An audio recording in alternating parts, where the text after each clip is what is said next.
like to ask Director Fletcher to come up and talk a little bit about some park enhancement projects.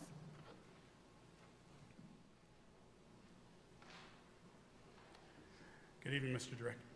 Good evening, Mr. Mayor and Commissioners. Thank you, as always, for your time tonight. So the next slide just gives you an idea, and this is through our National Recreation and Parks Association. It gives you an idea for communities that are in the population range of 50 to 90,000 people. The average community invests around $6 million in parks and recreation. Now, we're a little under that, but we're working towards making sure we have the venues and we have the services we need for youth. And you have given us those opportunities through some Foundation for Excellence dollars for some expanded programming. And we certainly appreciate that. Those programs are going very well this summer. The next slide refers to Davis Street Park. We've had a lot of engagement from the community regarding Davis Street Park, dating back to 2010, where we started having some meetings. And that park was actually bumped a couple times in the CIP budget due to other projects that came in over bid. So we've pushed it long enough.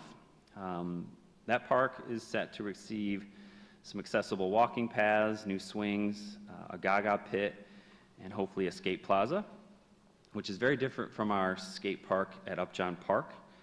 The group that we've been working with regarding the skate plaza has been a very engaged group of individuals, probably about 20 to 25 people. So they've been really helpful. I honestly didn't know the difference between a skate park and a skate plaza, but I do now, so I've learned something from them. So the shared costs of park enhancements, you can see the numbers. I won't read them to you, but we have a little bit of CIP money for Davis Street and some community development block grant funding and some other grants that we've received for those improvements. So with that, if you have any questions, I'd be happy to answer them. Commissioner Milzar. Thank you. On the chart there, there's 25,000 for Davis Street for CDBG, and then it shows a total of 65. Under that, where's the rest of that money going? Yeah, a number of us were going to have that question. Yep. You know what? I'm not sure. I'd have to probably talk with Steve about that. I don't know if that's just a typo or a cell not adding correctly. Thank you. So just for clarification, and maybe the Director Kitt can advise, CDBG, the amount from CDBG or Community Development Block Grant is $25,000, is that correct? Yeah. And so there is no amount coming, and there's no other amounts from CDBG going into Fraze and Rockwell. So this does look like it's a error. So that I know the amount for Davis is accurate. I do know that okay. is right.